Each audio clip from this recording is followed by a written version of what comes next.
A very good morning to one and all. Today's morning session is a seminar on the topic Ocular fundus examination in neurology, fundus findings and identification. Myself, Dr. Anagha, and today's session is moderated by Dr. Sajith. So I'd like to begin today's discussion by quoting Dr. Edward Loring, who was a famous ophthalmologist, who quoted that in the whole history of medicine, there is no more beautiful episode than the invention of the ophthalmoscope. So fundoscopy offers a non-invasive glimpse of the brain and the vasculature, and it is the only part of the body where a blood vessel can directly be visualized. And there are several vision and life-threatening neurological conditions that may demonstrate fundal changes without any other clinical signs and even with a normal MRI. As far as neurologists are concerned, we still use direct ophthalmoscopy as a current standard practice. It is a challenging job to do the direct ophthalmoscopy, requiring time, practice, and patience to master. So coming to the history of fundoscopic examination, the first ophthalmoscope was invented by Hermann von Helmholtz in 1851, after which came the golden age of ophthalmologists, during which the first descriptions of central retinal artery occlusion, papilledema, and optic disc atrophy was made, after which there has been several modifications in the development of the ophthalmoscope to the current form which we are using now. So there is basically direct and indirect ophthalmoscopy. So we usually use a direct ophthalmoscope, which is more handy, whereas ophthalmologists prefer to use an indirect ophthalmoscope, which gives a bird's eye view, and we can scan the entire retina rapidly at a time. And the indirect ophthalmoscope also has a binocular view, giving a 3D view of the retina and the fundus. The image appears upside down and backwards in indirect ophthalmoscope compared to a direct ophthalmoscope in which the image appears erect. And with an indirect ophthalmoscope, there is a better view in hazy media as compared to a direct ophthalmoscope. And the periphery of retina can also be visualized with an indirect ophthalmoscope, which is difficult with a direct ophthalmoscope. So recently, there is also use of a panoptic direct ophthalmoscope, which is also a form of a direct ophthalmoscope, in which this distal end has the patient end has this connection which can directly be approximated to the patient's orbit, thereby making a steady view of the fundus. And also the field of view is larger than that with a direct ophthalmoscope. And also the observer end can be connected to a mobile camera and video, making the visualization more easier and easier for recording also. So coming to the technique of use of a direct ophthalmoscope. On the patient side, we have all seen this device. The patient side, there is a diopter dial, aperture dial, filter switch, and a viewing window. On the practitioner side, there is a diopter power display, a viewing window, and an on and off switch. And the aperture, with the aperture dial, we can use different apertures in which the light is projected. A large light is used to observe a dilated fundus. Medium light is commonly which we use in our day-to-day practice in a dimly lit room with an undilated fundus. Small light is used in a constricted pupil, and half light can be used when there is obstructions in the field of view, like in case of a cataract. A grid is used to make comparative measurements in the objects in the retina, and a slit light is used to look for any corneal aberrations on the surface, and we can also look for any abnormalities on the lens or any abnormalities on the surface of the retina. This red-free light is better used to visualize the vessels, in which the contrast between the vessel and the surface of retina will be more, and any abnormalities in the vessels can be better visualized. So the technique of ophthalmoscopy, we all know this, that is most ideally observed in a dark room. The patient is asked to look at a same point as far as possible in the room so that the pupil remains dilated. We wedge the scope against our cheek with the hand, and then the head, hand, and the scope should move as a unit. Use your right hand and your right eye to look at the patient's right eye. And the ophthalmoscope is directed 15 degrees from the center to look for the red reflex, and we follow the red reflex until we see the retina. The retina, once you identify a vessel, we trace the vessel downwards to the optic disc, and then we screen the optic disc, and then we look at the rest of the vessels and the periphery of the retina. And finally, we ask the patient to look at the light to visualize the macula. For a more detailed evaluation of the fundus, dilating the pupil can be done, which can be done using parasympathetic antagonists like tropicamide, cyclopentolate, atropine, or hometropine, and sympathetic agonists like phenylephrine. So coming to the anatomy of retina. So there are 10 layers of the retina. The outermost layer is the internal limiting membrane, which separates the vitreous humor from the other layers of the retina. Beneath that is the nerve fiber layer, which is a very important layer in the fact that this is the optical coherence tomography which we use, and the outermost covering which we see as a hyperechoic structure here, that is the nerve fiber layer, and the thickness of the nerve fiber layer helps us in diagnosing many diseases associated with the retina. So this nerve fiber layers carries the axons from the layers of the retina underneath, and this transmits the signal to the optic nerve and then to the brain. So beneath the nerve fiber layer is the ganglion cell layer. Then there is the inner plexiform layer, inner nuclear layer, the outer plexiform layer, the outer nuclear layer.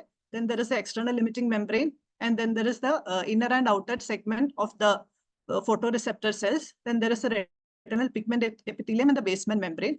And beneath the basement membrane is the choroid vessels, as we can see here. So coming to the arrangement of retinal nerve fibers. So here we can see that at the fovea, from the fovea, the retinal nerve fiber layers are transmitted to the temporal part of the optic disc through the papillomacular bundle. And the fibers more temporal to the fovea is transmitted through arcuate bundle superior and inferior to the papillomacular bundle, and it converges in the optic disc superiorly and inferiorly. And the fibers from the nasal half of the retina converge to the nasal half of the optic disc. And once the nerve fibers are transmitted to the optic disc, from the optic disc, they pass through the lamina cribrosa. The lamina cribrosa is the part which we see here, which connects the retina to the intra-orbital part of the optic nerve. So once it passes through the retina, they are supported by oligodendrocytes and they become myelinated. And this leaves the globe via the scleral canal. And we all know that the nerve fibers from the nasal part of the retina decussate on the optic chiasm, while those from the temporal retina do not decussate. Another very important anatomical aspect associated with retina is the blood supply of retina. So the eye predominantly receives its blood supply from the ophthalmic artery, which is derived from the ophthalmic portion of the internal carotid artery. So after the origin from the internal carotid artery, the ophthalmic artery gives rise to several branches. The most important branches which supply the retina are the central retinal artery, which we see here, and the posterior ciliary artery. There is a short and long posterior ciliary artery. So the central retinal artery supplies the inner aspect of the retina, which we usually visualize with the fundoscopy.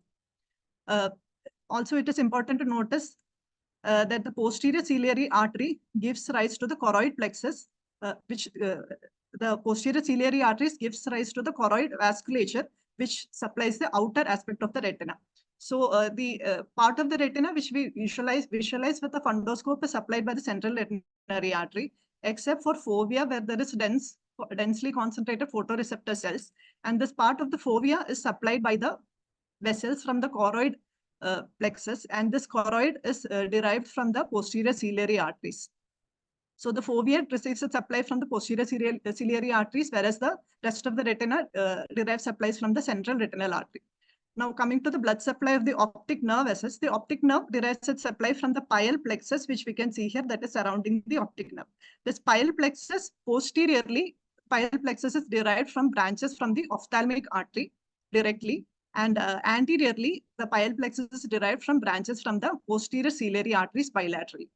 And at the optic nerve head, the posterior ciliary artery, which we can see here, it gives rise to branches that supplies the optic nerve head. And this portion that is supplied by branches directly from the posterior ciliary artery forms the arterial circle of Zinhaler. And this is very important because of the fact that this area is prone for ischemic changes. Anterior, this.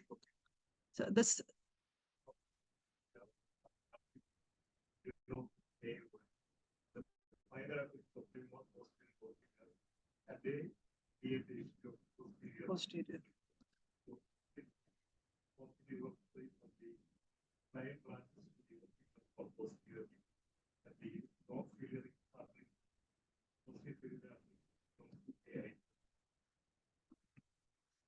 So as I mentioned, this optic nerve derives its blood supply anteriorly from the posterior ciliary arteries and posteriorly from branches derived from the ophthalmic artery. The involvement of the anterior part of the optic nerve gives rise to anterior ischemic optic neuropathy, which is mainly due to ischemia of the branches from the posterior ciliary arteries.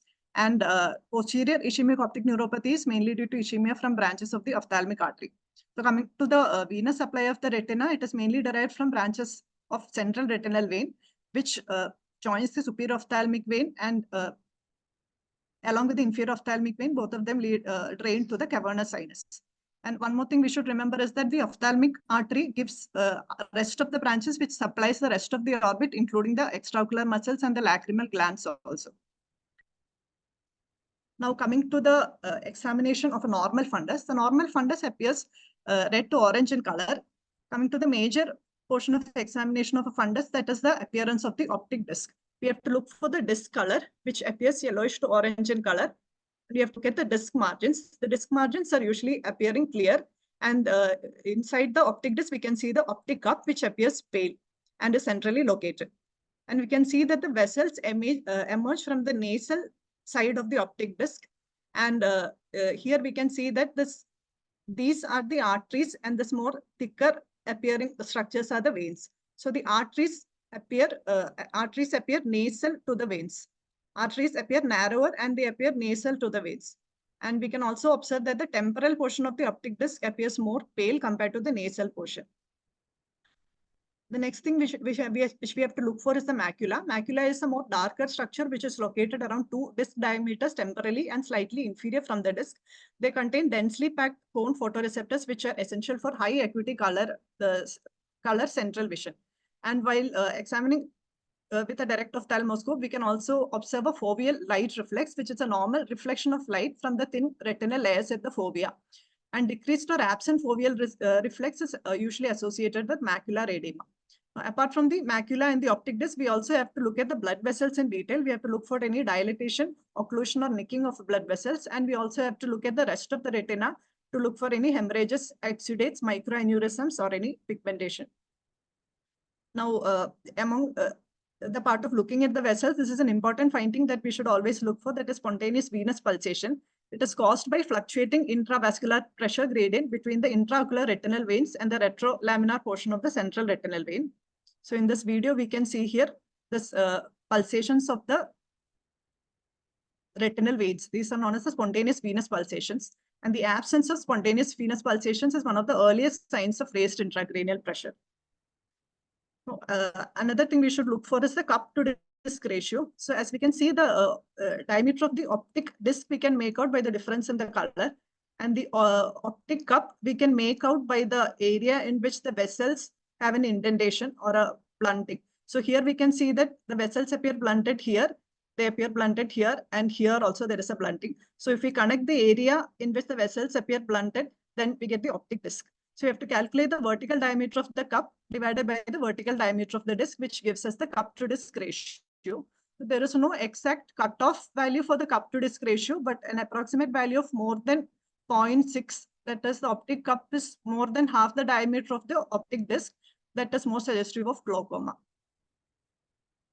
So with that, we've covered the normal anatomy and physiology of the optic disc. Now we look at the pathologies which we commonly encounter as neurologists associated with fundus examination. So first and foremost is the presence of papilledema. Papilledema is defined as optic disc swelling arising from raised intracranial pressure. It usually appears bilaterally, but can also appear unilaterally.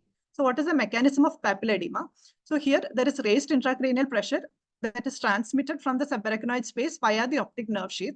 So the increased pressure in the optic nerve sheath causes an axoplasmic stasis here, which causes a protrusion of the optic nerve head into the vitreous, and it causes blurring of the disc margins also. Here we can see there is a clear disc margin, whereas here due to the axoplasmic stasis, there is a blurring of disc margin.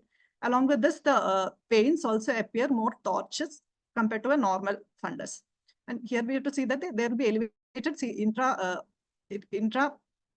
there will be elevated intracranial pressure. However, the normal intraocular pressure will remain normal. So what are the findings that should raise suspicion for papilledema? First is the hyperemia of optic disc. That is, it appears more flush pink compared to the orange. And the next is the anterior extension of the optic nerve head with elevation of the nerve, which we have seen in the diagram before, that causes blurring of disc margins. And then there can be loss of optic cup and loss of spontaneous venous pulsation. And we can see that the veins will become more dilated and tortuous, and they'll be associated peripapillary flame-shaped hemorrhages, peripapillary exudates, and nerve fiber infarcts. And there can be development of retinal and choroidal folds. And in an OCT, we can observe that there will be edema of the nerve fiber layer.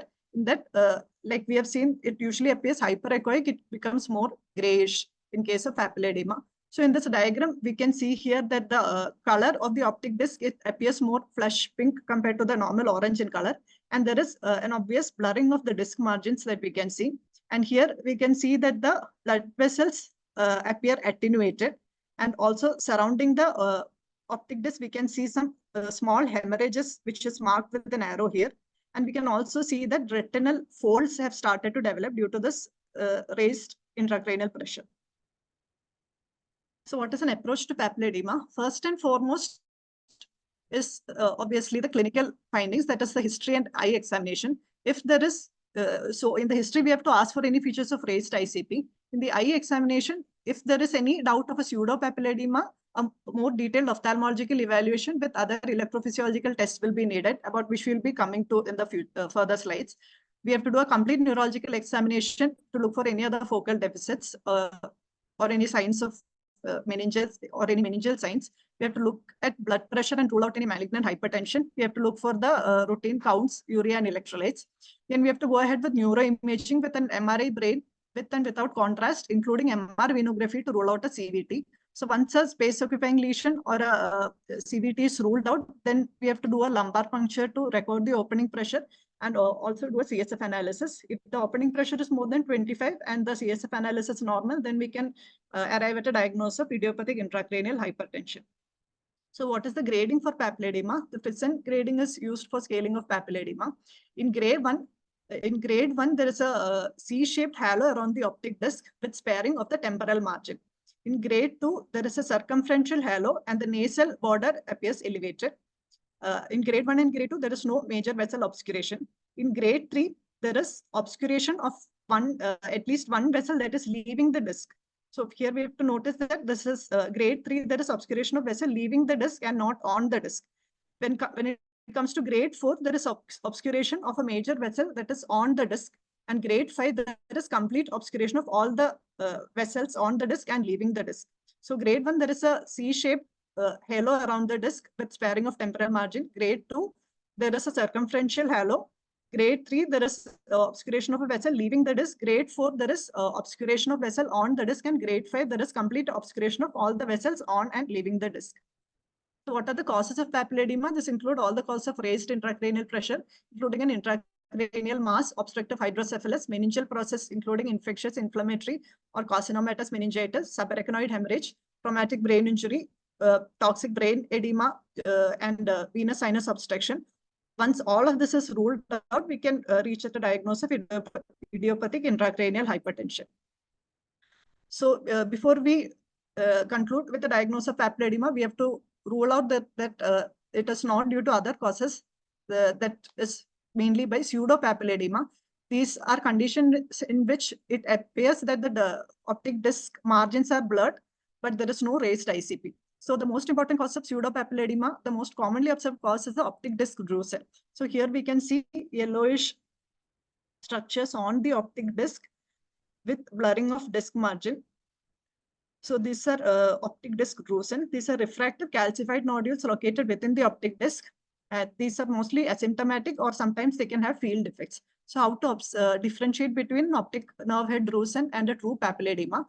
First and foremost is the clinical history. Presence of headache and features of raised ICP should alert for a diagnosis of papilledema, true papilledema. Optic nerve drusen can have transient visual obscurations or visual field effects. Coming to fundus examination, the optic nerve appearance, the elevation of the will be confined to the optic disc, and spontaneous venous pulsations will be present in case of an optic nerve head drusen. Whereas in case of a papilledema, they will be elevated and swollen nerve, hyperemia, peripapillary vessel or obscuration surrounding flame-shaped hemorrhages or cotton wool spots, and the spontaneous venous pulsations will be absent. And the retinal veins also will appear dilated and true papilledema, whereas in case of an optic nerve head drusen, there can be anomalous branching pattern or it will be normal. And further differentiation can be made during other electrophysiological tests like OCT, in which there is a hyperechoic structure which we can see that is within the retinal nerve fiber layers, whereas in case of a true papilledema, there will be a uniform thickening of the retinal nerve fiber layers. What are the other causes of pseudo-papilledema? The presence of a myopic or hypermetropic disc, the appearance of a papilledema. So here we can see this is a myopic disc in which the oval nerve head appears obliquely rotated. And another cause is tilted disc syndrome. So in this diagram, we can see that the disc is usually oriented infranasally with elevation of the supratemporal rim. This is another cause of pseudo-papilledema. Other causes include the presence of myelinated nerve fibers. So these appear as striated white patches with feathery borders and with obscuration of the disc margins and underlying retinal vessels. Another differential is a Bergmeister papillae, in which there is a veil-like glial or fibroglial tissue that is emerging anteriorly, centrally, and nasally from the optic nerve head. Other causes of pseudo-papilledema include congenital disc anomalies like an absent optic disc, hypoplasia, or a large optic disc. So another close differential for a papilledema is papillitis. This refers to inflammation of the optic disc of any etiology, which can be due to an infection, infarction, inflammation, or due to compression. This is usually unilateral, but can also appear bilaterally. So papillitis and papilledema can be differentiated firstly from the history. Presentation is usually unilateral in case of papillitis, and it is commonly bilateral in case of a papilledema. And the onset will usually be sudden in case of a papillitis, whereas it will be usually insidious or chronic in case of a papilledema. The loss of vision is marked and painful in case of a papillitis, whereas it will be usually negligible or painless in case of a papilledema. And the tenderness will be present for a papillitis, absent for papilledema. And features of raised ICP will be present for papilledema.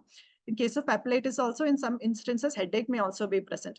And the visual field obscuration will be more diffuse in case of papillitis, whereas papilledema usually has enlarged blind spot only at the initial presentation.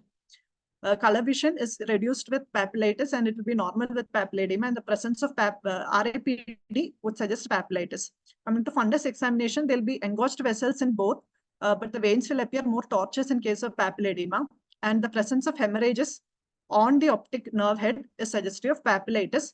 Whereas in case of papilledema, the hemorrhages will be present around the disc only and not on the optic disc.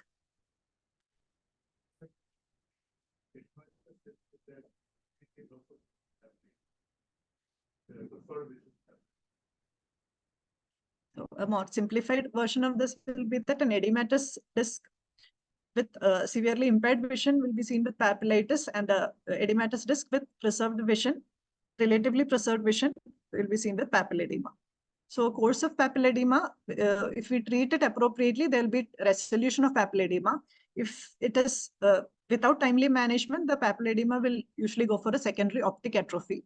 So with this, we come to a next topic, that is optic atrophy. Optic atrophy is the optic nerve shrinkage that is caused by degeneration of the retinal ganglion cell axons.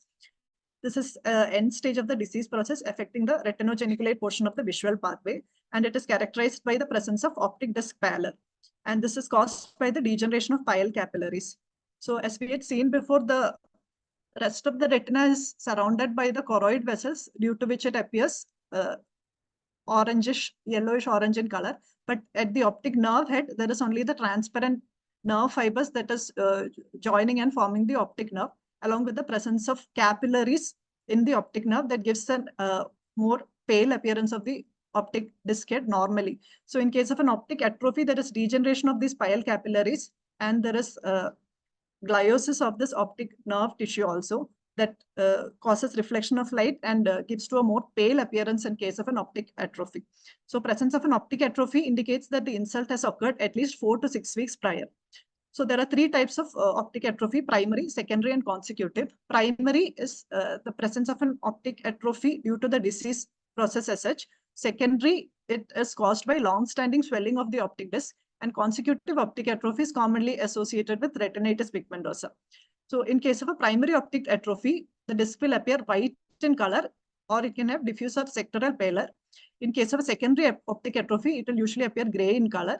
And in case of a consecutive optic atrophy, it usually appears waxy pale in color.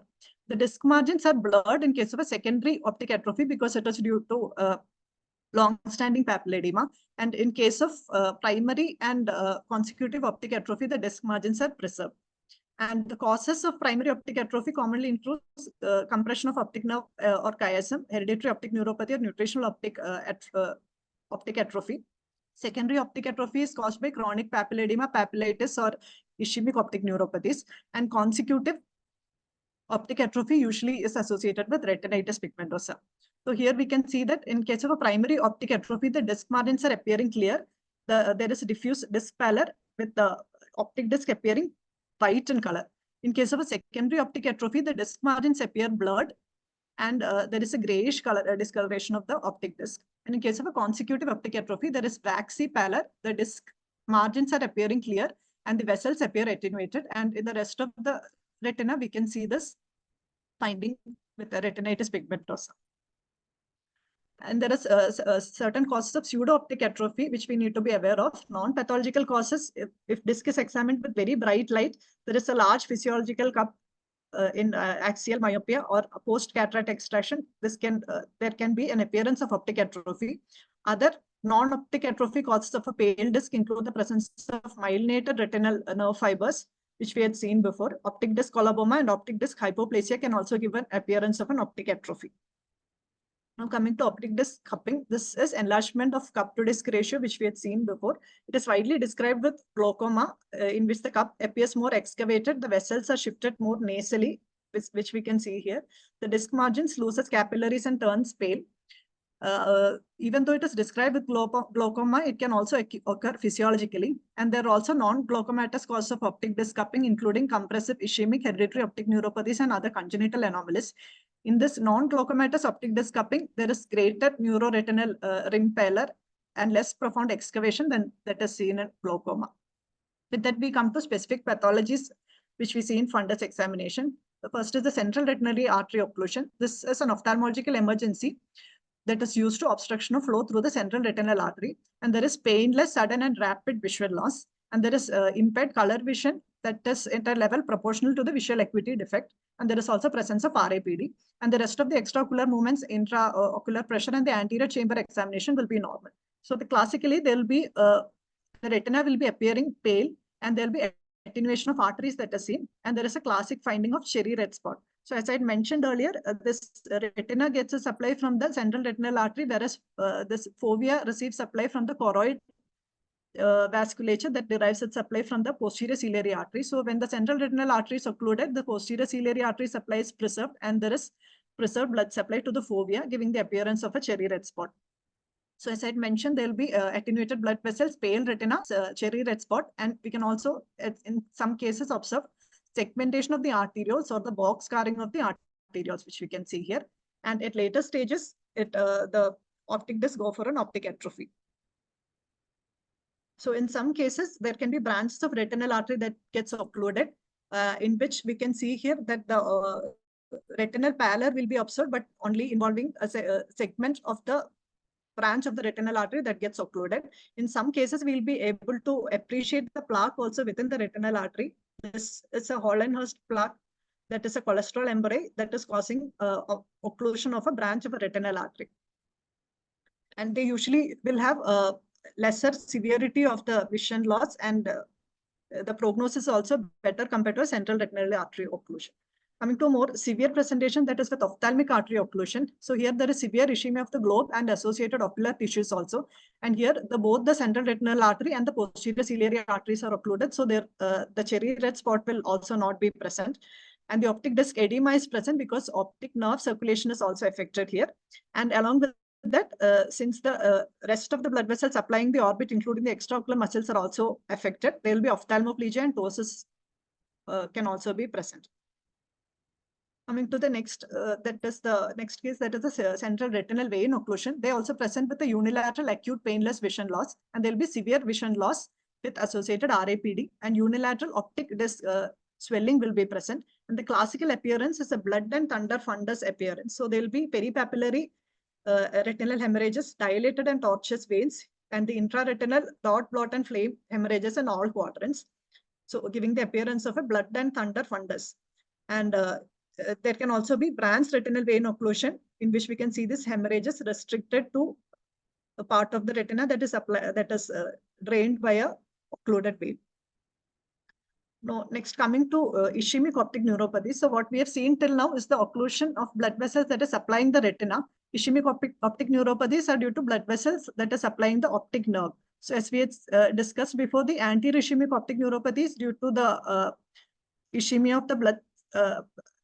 of the optic nerve head and the anterior part of the optic nerve, and posterior ischemic optic neuropathy is due to ischemia of the posterior part of the optic nerve. So both of them can have arteritic and non-arteritic etiologies, and posterior ischemic optic neuropathy is also associated as a perioperative complication. So coming to distinction between arteritic and non-arteritic ischemic optic neuropathy.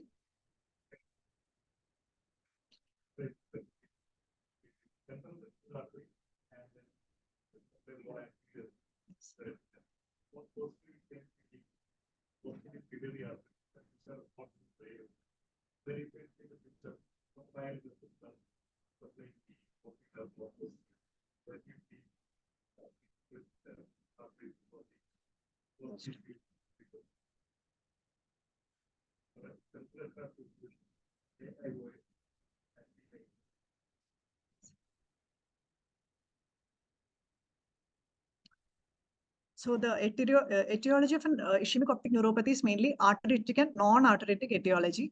Arteritic ischemic optic neuropathy is commonly caused by vasculitis. Classically, it is described with giant cell arteritis. And non-arteritic ischemic optic neuropathy has a more complex pathophysiology. It is commonly associated with the presence of vascular comorbidities like diabetes, hypertension, dyslipidemia, along with the reduced size of the sclera that causes mechanical compression at the level of optic nerve head, along with the presence of vascular risk factors that predisposes the optic nerve head to ischemia. So arteritic ischemic optic neuropathy, like we see in case of giant cell arteritis, it is more commonly seen in men above the age of 50, whereas non-arteritic ischemic optic neuropathy can be seen at any age, but most commonly after the age of 50 in patients with vascular risk factors. Both of them have an acute presentation, but non-arteritic ischemic optic neuropathy can also progress over 1 to 2 weeks. And premonitory symptoms that is commonly seen with giant cell arteritis, that is the presence of headache, diffuse myalgia, body pain, is associated with arteritic ischemic optic neuropathy. Coming to the fundus examination of arteritic and non-arteritic ischemic optic neuropathy. In case of a non-arteritic ischemic optic neuropathy, there will be presence of disc edema, but the classical finding will be observed in the contralateral, in the opposite eye, where we can see that there will be crowding of the optic nerve head and the optic cup will not be clearly visualized. And once this edematous optic nerve head undergoes atrophy, there will usually be a sectoral optic atrophy.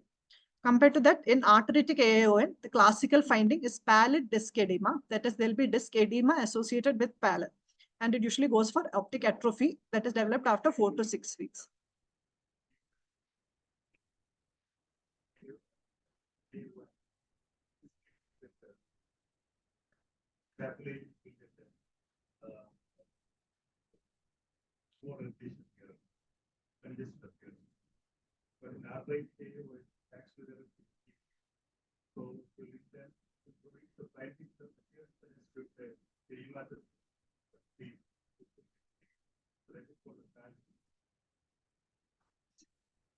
So commonly in ischemic optic neuropathy, there will be hyperemia of the optic nerve head and the surrounding tissues, whereas in case of an arteritic AAON, there will be associated ischemia of the optic nerve head leading to a pallor also.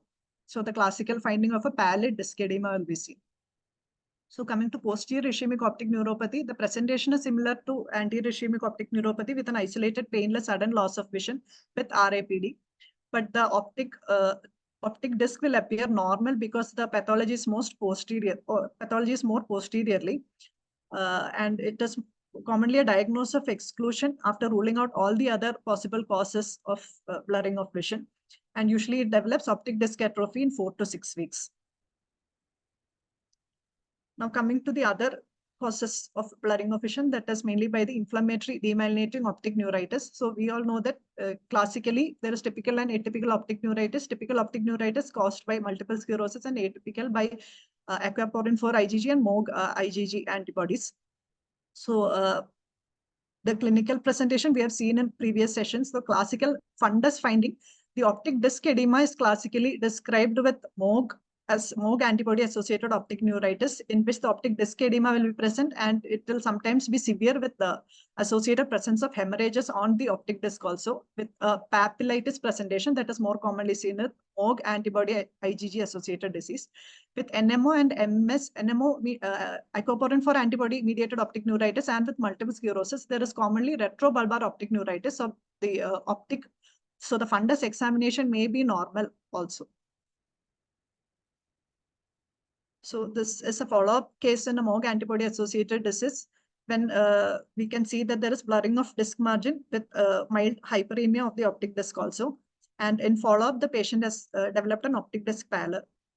So coming to the other immune-mediated cause of optic neuritis, another important cause is sarcoidosis. Sarcoidosis is associated with a variety of ophthalmological manifestations, starting from extraocular findings of conjunctival granulomas and lacrimal gland enlargement. Then there is anterior segment involvement and the posterior segment involvement also. So classically in fundus examination, we have to look for the presence of any choroidal thickening or the sarcoid granuloma. So in this diagram, we can see here the presence of a choroidal granuloma on the retina.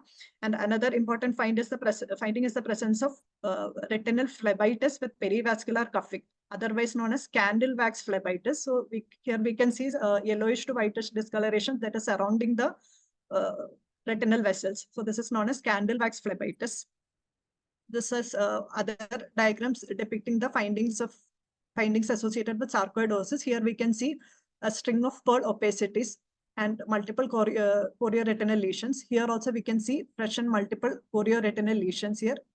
And in this diagram also we can see nodular periphlebitis. And in this diagram here we can see microaneurysms and surrounding soft and surrounding exudates can be seen along with chorioretinal lesions. Other immune-mediated pathologies in SLE, there can be a variety of manifestations associated with SLE. These are just some examples. In this example, we can see cotton wool spots and the presence of flame-shaped hemorrhages here. And here that we can see a branched retinal vein occlusion. And here we can see serious retinal detachment. And in this diagram, we can see optic disc edema with associated hemorrhage.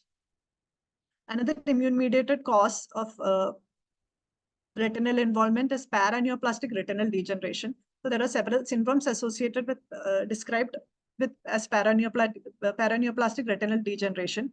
There are three classical syndromes. One is cancer-associated retinopathy, melanoma-associated retinopathy, and paraneoplastic optic neuropathy. Cancer-associated retinopathy is commonly described with small cell lung cancer and gynecological malignancies. Melanoma-associated retinopathy is described with melanoma along with colon cancer, and paraneoplastic optic neuropathy is associated with lung carcinoma, renal and thyroid carcinoma. The onset is acute in case of melanoma-associated retinopathy, whereas it is subacute in rest of the cases. And in cancer-associated and melanoma-associated retinopathy, it mainly affects the photoreceptor cells, leading to reduction in the central vision, color perception, and photosensitivity. Whereas in case of a paraneoplastic optic neuropathy, there will be painless vision loss over days to weeks. And the fundus findings, there will be attenuated retinal arterioles with optic disc pallor, and the retinal pigment epithelium thinning and atrophy in both these cases. Whereas in case of paraneoplastic optic neuropathy, there will be optic nerve edema or atrophy. The classical antibodies describe with cancer-associated retinopathies, anti-recovering, anti-inolation, anti-transducin antibodies. With melanoma-associated retinopathy, anti-rod or bipolar cell antibody, anti-aldolase, and anti-transducin antibody. And the classical antibody associated with paraneoplastic optic neuropathies, anti-CRMP5 antibodies. It is also described with anti-enolase or the anti-P/Q calcium channel antibodies also. With this, we come to the next topic, that is the hereditary optic neuropathy. So historically, if the presentation is at birth or at early infancy, we have to consider causes of optic disc hypoplasia or optic disc coloboma. If the presentation is at childhood or later, depending on the presentation is acute or chronic, an acute presentation is classically described with Leber's hereditary optic neuropathy, whereas a chronic presentation is classically the first differential would be an autosomal dominant optic atrophy associated with OPA1 mutation. And there are other causes also as mentioned in this table here. So Leber's hereditary optic neuropathy is due to mitochondrial DNA mutation, and it presents as bilateral, sequential, subacute, painless optic neuropathy. Commonly seen in men, typically presents between the age of 15 and 35 years, and they have severe and irreversible visual loss with associated large central scotomas. The classical fundus finding is the presence of a hyperemic disc with or without disc edema, which we can see here. And at later stages, they go on to develop optic atrophy. So the classical findings with LHON is a hyperemic disc with or without disc edema. Another cause of hereditary optic neuropathy is autosomal.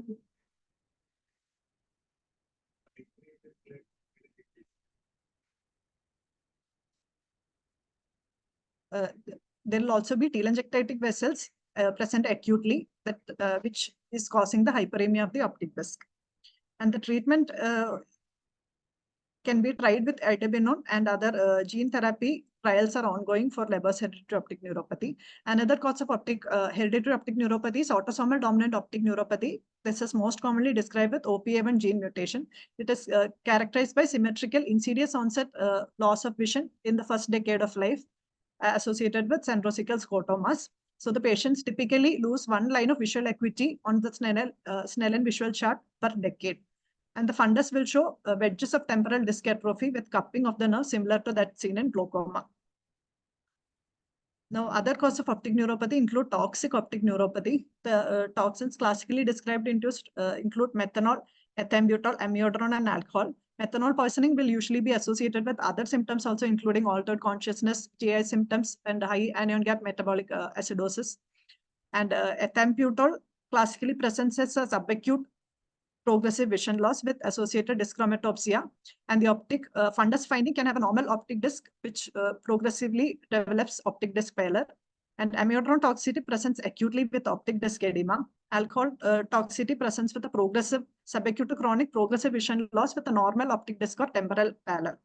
So these are some examples of toxic optic neuropathies. This is an amiodarone induced optic neuropathy in which there is a corneal finding of vortex keratopathy.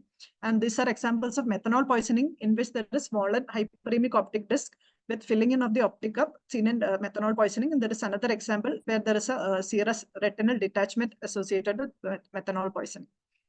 Other cause of optic.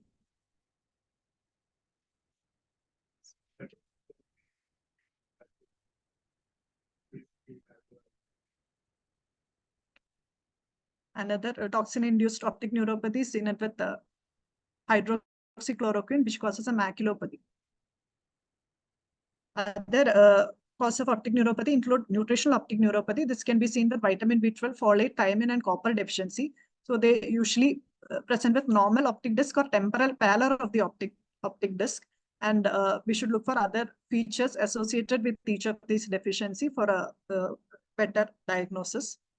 So this is a fundus finding seen in vitamin B12 deficiency where there is temporal disc pallor, which we can see here.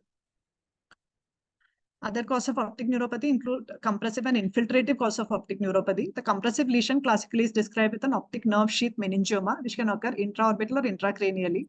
Other causes include skull-base meningiomas, pituitary adenomas, fibrous dysplasias, and skull-base or orbital metastasis.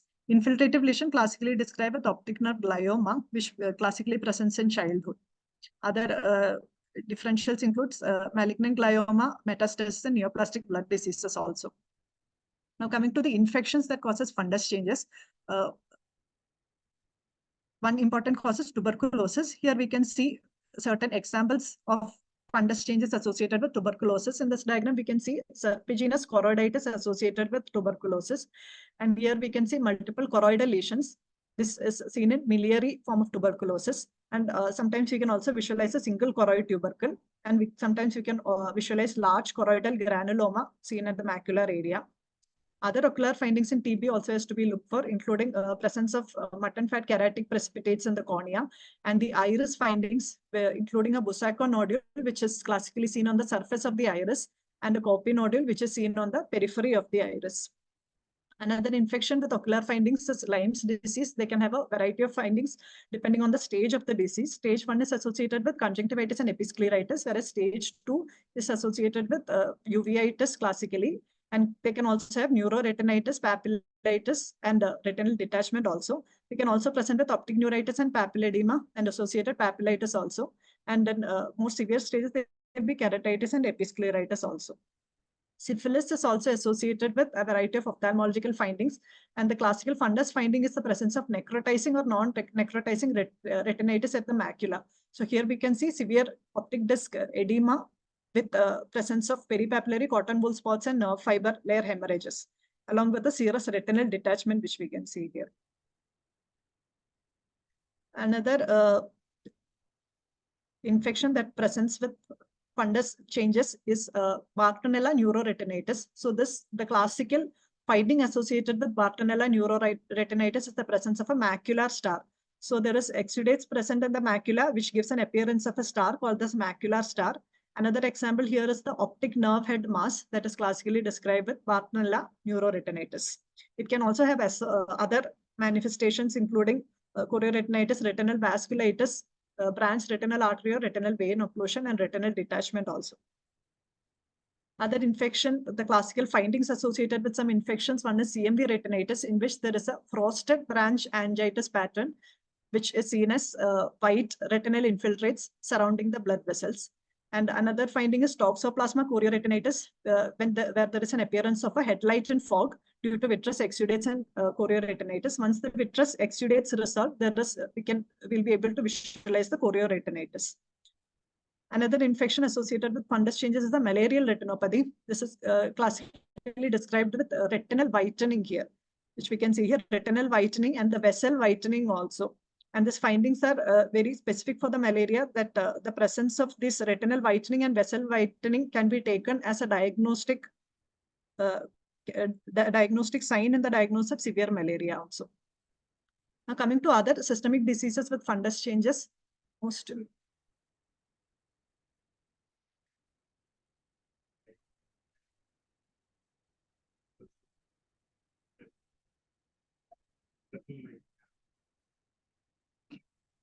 Another infection with fundus changes is candidemia, where we also have to look for the fundus finding, to look for retinal hemorrhages or abscesses.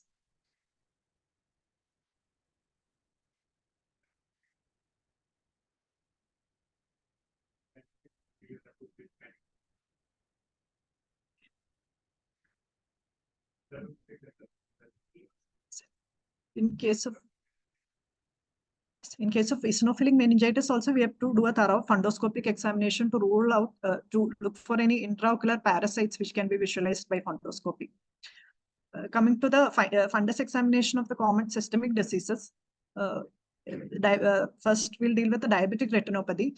The early stages, they present as background diabetic retinopathy, further leading to pre-proliferative, proliferative, and advanced diabetic retinopathy. The classical findings in a background diabetic retinopathy include the presence of microaneurysms and dot and blot hemorrhages. So the microaneurysms are localized outpoachings of the capillaries that leak the plasma constituents into the retina, and dot and blot hemorrhages are bleeding capillaries in the middle layers of the retina. Coming to a more advanced stage, in case of pre-proliferative diabetic retinopathy, the classical findings is the presence of cotton wool spots, and they can also have intraretinal microvascular anomalies also. In case of a proliferative diabetic retinopathy, there occurs neovascularization. The neovascularization can occur at the disc, like we can see in this figure, or it can occur at the other parts of retina also. That is neovascularization elsewhere. And in case of advanced diabetic retinopathy, this neovascularized vessels undergo bleeding, leading to recurrent vitreous hemorrhages. And this neovascularization also form fibrous bands suspending the retina, the rupture of which can cause tractional retinal detachment also. There is also neovascularization of the iris, leading to rubeosus iris, which can cause occlusion and lead to progressive glaucoma also. And diabetes is also associated with diabetic maculopathy when these exudates are present in the macula. This can also cause blurring of vision in diabetics.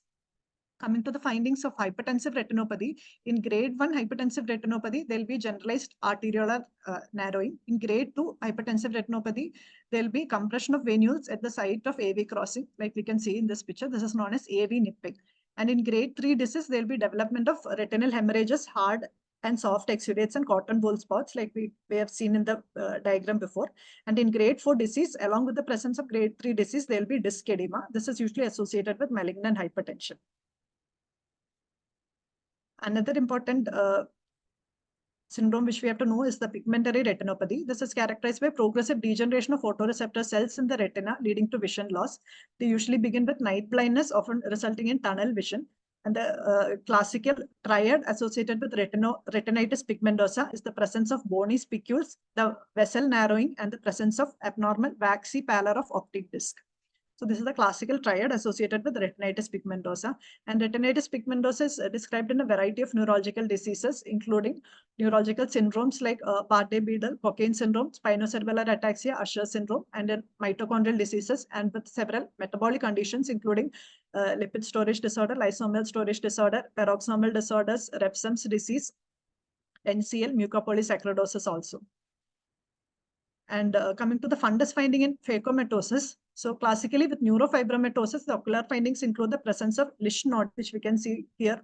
These are nodular structures appearing on the iris. They can also have optic nerve gliomas, hypertrophic corneal nerves, presence of glaucoma, and microvascular retinal abnormality. So here we can see an example of a microvascular retinal abnormality that is appearing as a ball of thread appearance. Coming to other phacomatoses, that is tuberous sclerosis, they are classically associated with the presence of hamartomas of the retina. This is an astrocytic hamartoma of the retina seen in tuberous sclerosis. And von Hippel-Lindau disease is also associated with ocular findings with the classical presence of retinal hemangioblastoma.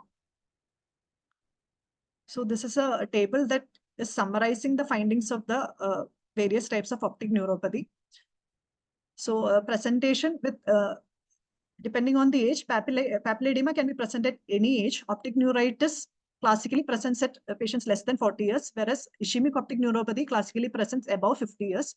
Compressive or infiltrative neuropathy can be present at any age, whereas meningioma classically presents in younger age group with 30 to 50 years, and gliomas classically present in childhood.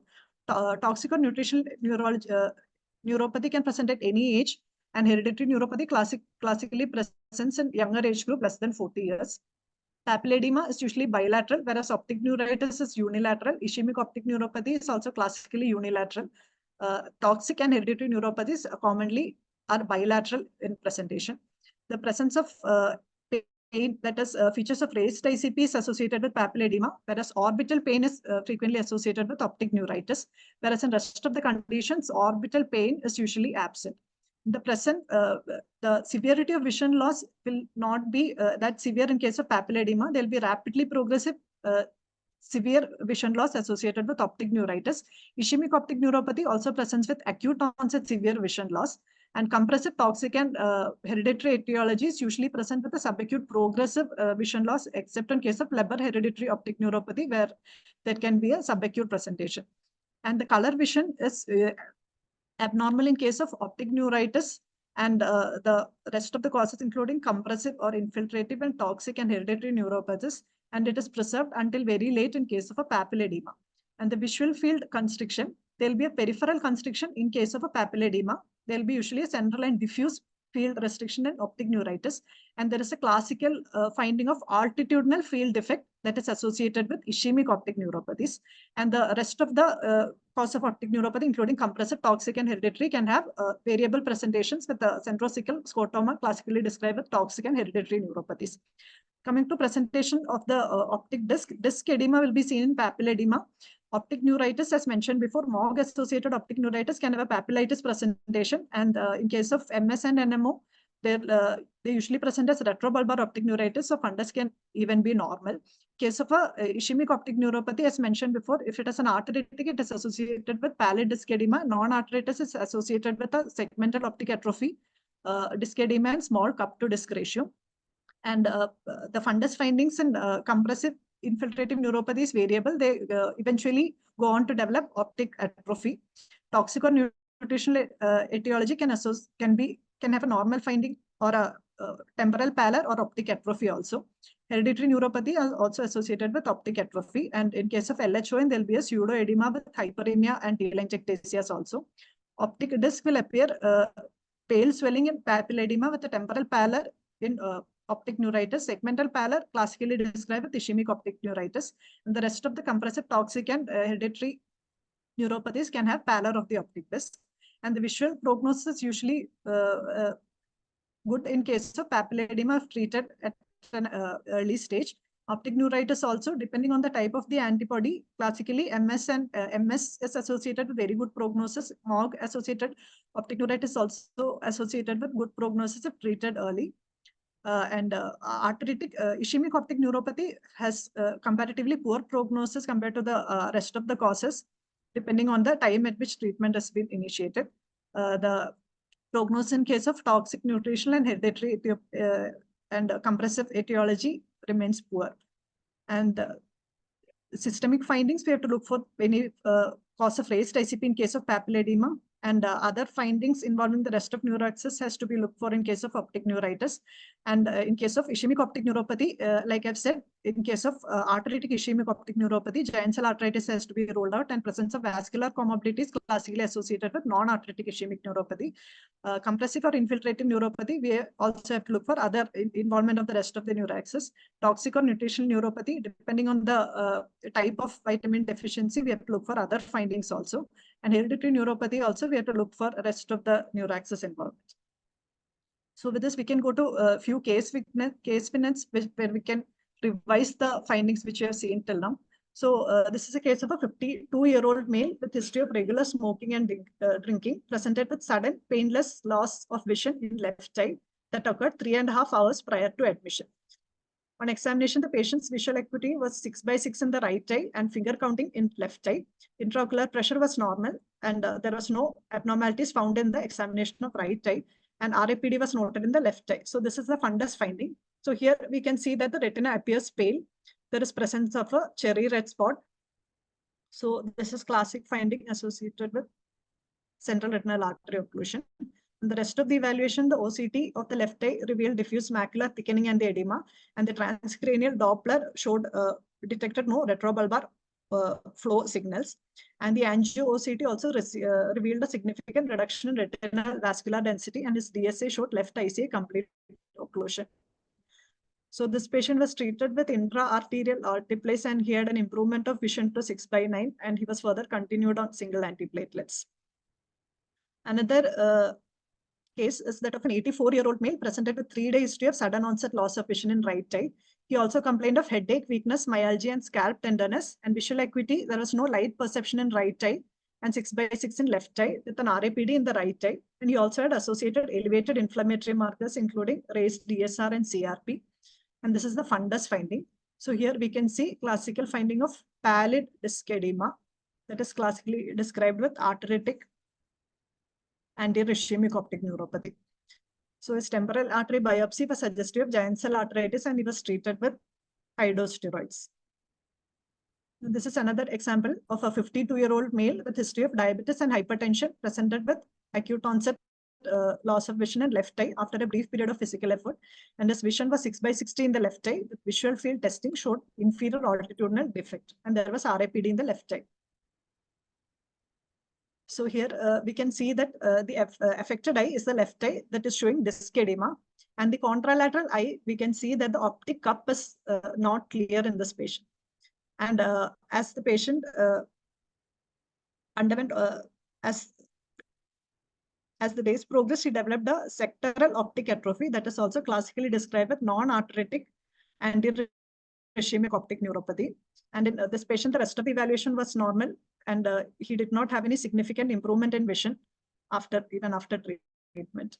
So non-arthritic ischemic optic neuropathy, the contralateral eye has to be looked for with the presence of reduced cup to disc ratio. And presence of sectoral optic atrophy is also characteristically described with non-arthritic ischemic optic neuropathy. Another example of a 46-year-old woman with no comorbidities, presented with headaches over the previous 4 weeks. Headaches occurred daily, woke her at night, and got progressively worse in severity. There was no associated visual symptom, and she also had a weight gain of 6 kg in the last year. Visual acuity was 6/6. Visual field showed enlarged blind spot in left eye, and her imaging showed empty cella, no evidence of CVT, and she had elevated CSF opening pressure with a normal CSF analysis. So here we can see disc edema bilaterally. So this is bilateral papilledema. After ruling out all the other causes, she was diagnosed with idiopathic intracranial hypertension, and further evaluation with an OCT showed the retinal nerve fiber layer thickening, and she was started on estrosolamide along with significant weight loss The headache and papilledema had resolved on follow-up. So this is another example of a 60-year-old male with periorbital pain and decreased vision in left eye more than right eye of 1 week duration. The visual acuity was hand movements in left eye and 6/24 in right eye with right eye RAPD. So here we can see there is hyperemia on the optic disc with disc edema, classically finding of papillitis bilaterally. And the MRI, we can see that is the here there is intra-orbital optic nerve enhancement that is seen more posteriorly. So this is a optic neuritis, bilateral optic neuritis with the posterior involvement and the presence of papillitis, more suggestive of a MOG antibody-associated disease. And this MOG antibody was also positive and was treated with IV steroids, with which there was improvement in vision. This is another example of a 25-year-old female at 5 months of gestation developed subacute painless blurring of vision in right eye of 2 months duration that is gradually progressive. And vision was 6/9 on the right eye with reduced color vision, normal on the left eye. The central visual field defect was noted on the right side with prominent RAPD on the right, and rest of neurological examination was normal. So right eye, we can see optic disc edema was seen. And in MRI showed enlargement of the optic nerve sheath complex on the right side. So here we can see that is the optic nerve sheath appears more dilated when compared to the left side. And this diagram also, ideally we need a contrast, this contrast study also to diagnose this. So here there is right side optic nerve sheath is appearing more dilated compared to the left side. And she was diagnosed with an optic nerve sheath tumor, most likely an optic nerve sheath meningioma. She was followed up clinically and remained to have stable vision. Now, this is another example of a 19-year-old boy developed painless cloudy vision in his left eye, followed by painless loss of vision in right eye 3 months later. And his best corrected visual acuity was 6/36 in the right eye and 6/12 in the left eye, with subtle RAPD on the right side. Visual field examination showed diffuse depression on the right eye and central scotoma in the left eye. And OCT showed global RNFL thickening with the thinning of the papillomacular bundle in the left eye. And the MRI brain was also normal. So here we can see that there is disc edema along with disc hyperemia, and the surrounding retina was also appearing hyperemic. So there is subacute painless vision loss, subacute sequential painless vision loss in a 19-year-old boy. After ruling out all the other alternate etiology, he underwent a genetic testing that confirmed LHOA. So this patient is only 2 more 6. So this is another example of a 33-year-old male who had progressive vision loss from childhood, which he presented only at 33 years of age. There was visual acuity was 6/24, and there was red-green color blindness, and visual field examination showed incomplete centrocecal scotomas. MRI brain showed thinning of optic nerves bilaterally, and the genetic and the optic fundus finding here we can see bilateral disc pallor, bilateral optic atrophy is seen.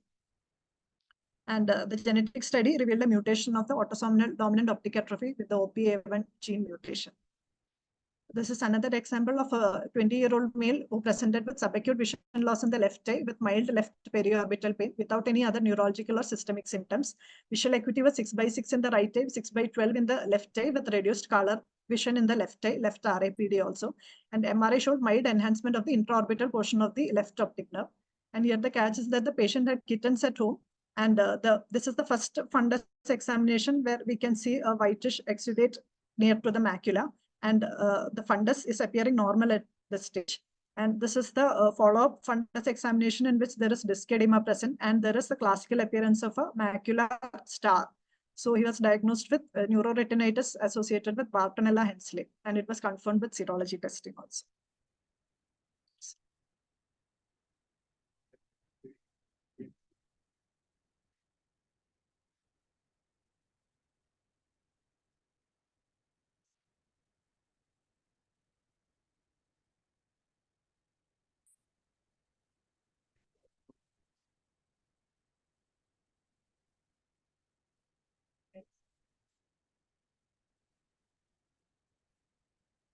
Seven.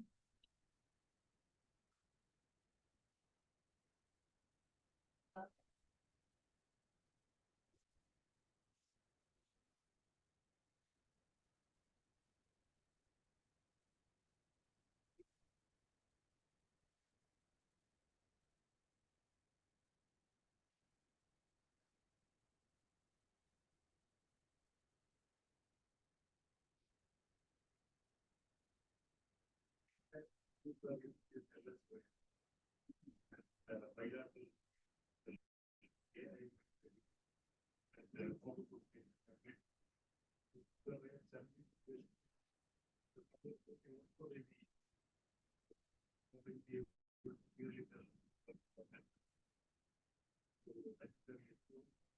you can have they will try to fundus natural.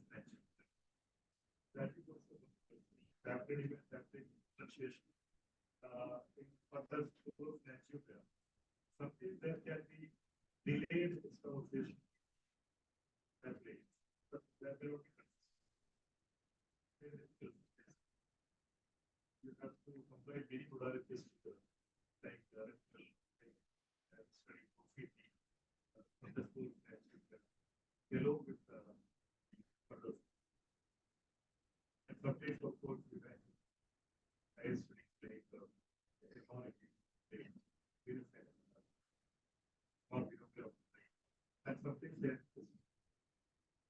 celestial is the real.